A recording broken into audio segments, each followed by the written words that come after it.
Fala pessoal, tudo tranquilo? A nossa conversa de hoje ela vai ser sobre evidências da evolução, evidências evolutivas, né? Que consistem em que são provas que a evolução existiu, certo? São provas que atestam que a evolução é sim algo verdadeiro. A primeira prova seria com relação aos fósseis. Os fósseis são restos de organismos ou vestígios deixados por ele ao longo de mais de 10 mil anos.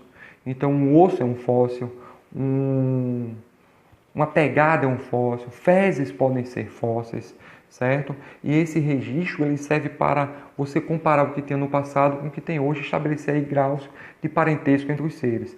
A outra evidência evolutiva que nós vamos falar, vamos comentar aqui, são os órgãos homólogos. Quando um órgão ele tem uma semelhança anatômica, podendo ou não ter a mesma função, esse órgão é dito homólogo. Isso aí serve para testar que o ser tem um ancestral em comum. Por exemplo, você pega a nadadeira de uma baleia e pega a mão humana, anatomicamente muito semelhante, certo? Apresentam funções diferentes. Isso indica o quê? Essa semelhança vai indicar o quê? Vai indicar que nós temos um ancestral em comum.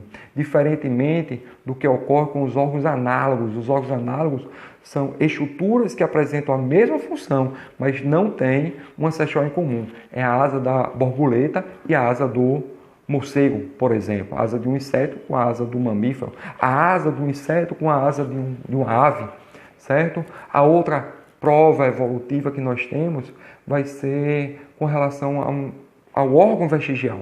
Os órgãos vestigiais, eles correspondem a estruturas que foram perdendo sua função ou ficaram atrofiadas ao longo de muitos anos. É o que acontece, por exemplo, com o apêndice. O apêndice ele é um órgão atrofiado no ser humano. Alguns dizem assim, o apêndice não serve para nada, ele serve apenas para dar apendicite. Não é bem assim. O apêndice ele tem uma função secundária no processo de defesa do organismo, certo? Mas ele foi atrofiado. No passado, ele poderia ter uma função relacionada à digestão de celulose, por exemplo. Ele é bem desenvolvido em outros seres, como ruminantes, mas no ser humano ele atrofiou. Não quer dizer que ele perdeu totalmente sua função, certo? Outro órgão vestigial nós temos é o terceiro molar, né? O dente do siso. Esse dente aparece tardiamente ou não aparece, certo? Indicando aí que ele perdeu a sua função.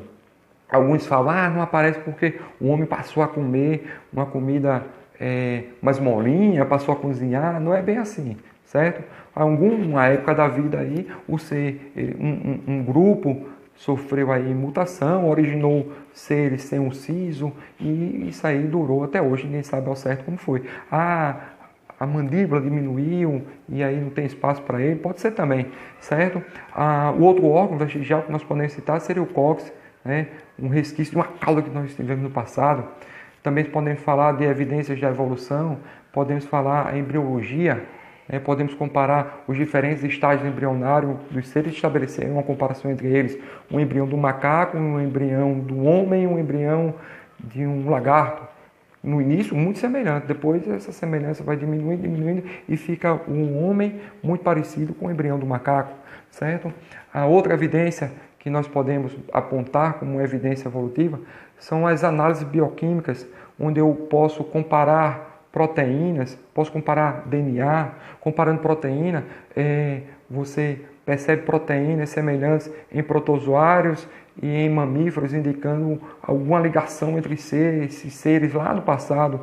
O DNA, né, permite comparar o ser humano, por exemplo, com o macaco, mostrando que nós somos próximos a esse animal. Vai também causar uma confusão tremenda, por exemplo, porque na análise do DNA do crocodilo se percebe que ele é mais semelhante com uma ave, certo, do que com um lagarto, que é um réptil igual a ele. Então, essas evidências podem, no futuro, mudar também o que nós temos hoje como um parentesco entre os seres. Tá certo? Beleza? Espero que o vídeo tenha contribuído aí com seus estudos.